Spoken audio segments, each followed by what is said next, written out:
लोकसभा चुनाव 2024 का रिजल्ट जब जारी हुआ तो एनडीए ने बहुमत हासिल कर ली, लेकिन इंडी अलायंस के जितने भी घटक दल हैं वे सभी के सभी इस प्रकार से जश्न मना रहे थे जैसे लग रहा था कि उन्होंने ही जीत हासिल कर ली है।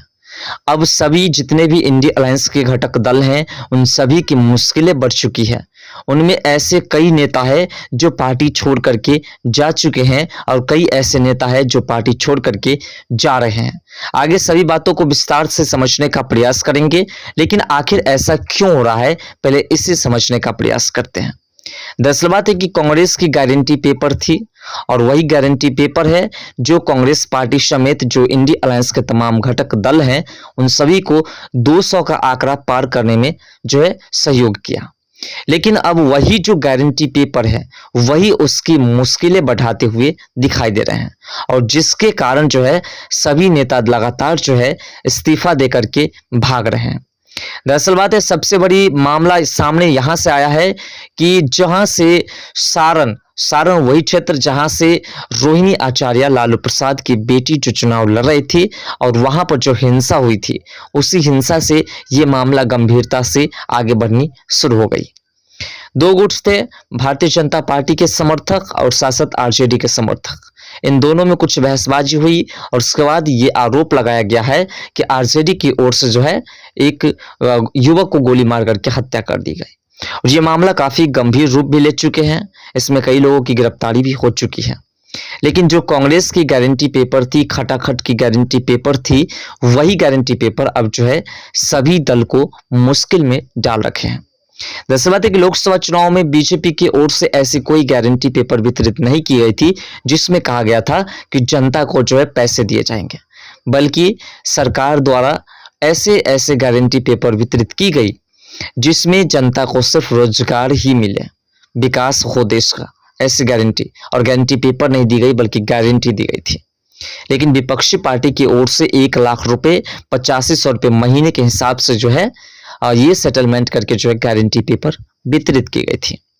अब जब हर एक क्षेत्र में जिस क्षेत्र में कांग्रेस पार्टी हो या आरजेडी पार्टी हो या सपा पार्टी हो जो जीत हासिल की है, अब उस क्षेत्र के तमाम लोग जिन लोगों ने कांग्रेस पार्टी को वोट दिया है और जिन लोगों के पास गारंटी पेपर है वो सभी जो है कांग्रेस दफ्तर, आरजेडी दफ्तर और सपा के दफ्तर पहुंचना शुरू कर दिए हैं।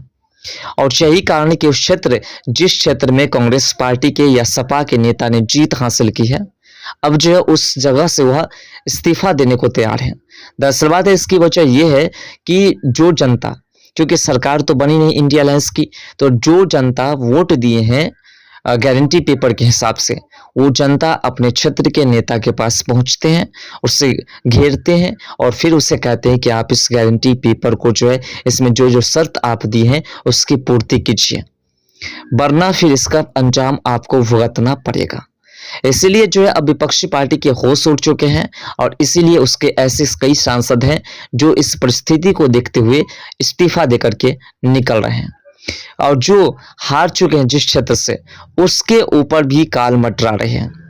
दरअसल बात है कि जिस क्षेत्र में हार हो चुके हैं कांग्रेस पार्टी या आरजेडी पार्टी या सपा पार्टी के, उस क्षेत्र में कुछ ऐसे लोग हैं जिन्होंने वोट दिया था और वो भी कहते हैं कि भले तुम हार गए लेकिन तुम्हारी पार्टी के जो शीर्ष नेतृत्वकर्ता नेता है उन्होंने जीत हासिल की है और जब जीत हासिल की है तो फिर उन्हें कहो कि हमारी गारंटी जो है वो पूरा करें।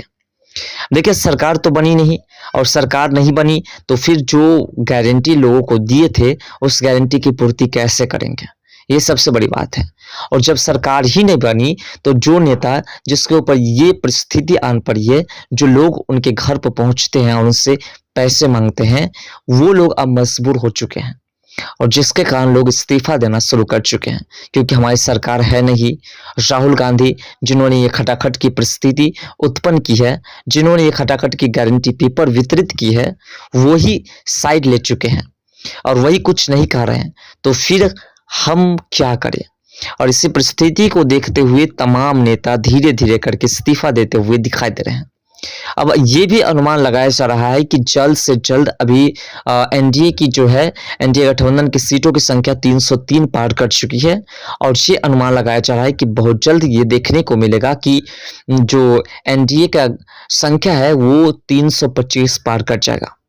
जिसमें ये भी दावा किया जा रहा है कि उद्धव ठाकरे, जिन्होंने कांग्रेस पार्टी के साथ गठबंधन कर यानी इंडी अलायंस का एक जो है घटक दल बने थे और उसने जो जीत हासिल की है, अब जो है इसकी चर्चाएं महाराष्ट्र में भी होने लगे हैं और महाराष्ट्र में भी उद्धव ठाकरे के तमाम जो सांसद है उनसे प्रश्न करना शुरू कर चुके हैं लोग, और वहां भी अपनी मांगे जो है उद्धव ठाकरे के तमाम पार्टी के तमाम नेताओं से मांगनी शुरू कर दी है। उसके बाद उद्धव ठाकरे को सोच में ये आ रहा है कि शायद अगर हम कांग्रेस पार्टी के साथ ज़्यादा समय तक रहते हैं तो ऐसा ना हो कि कांग्रेस पार्टी के ऊपर घोटाले के भी आरोप लगे हैं। खटाखट घोटाला जो आरोप लगा है उस घोटाले के तहत कहीं ऐसा ना हो कि हमें भी जेल के अंदर डाल दें। इसलिए जो है वो भी अब सतर्क हो रहे हैं और ये माना जा रहा है कि बहुत जल्द जो है वो बीजेपी के साथ जो है गठबंधन कर लेंगे, यानी कि एनडी गठबंधन में शामिल हो जाएंगे। ऐसे में कुछ ऐसे भी नेता है जो इस्तीफा दे करके उस क्षेत्र से हट रहे हैं, तो उसमें से कुछ जो काबिल नेता है वो बीजेपी का दामन थामते हुए भी दिखाई दे रहे हैं। और इसीलिए विपक्षी पार्टी तेजस्वी यादव जो खटाखट ज्यादा कर रहे थे उसकी मुश्किलें बढ़ चुके हैं। 2 दिन पहले तेजस्वी यादव के भतीजे की गिरफ्तारी हुई है, जिसमें उसके ऊपर आरोप है कि उसने हत्या की है।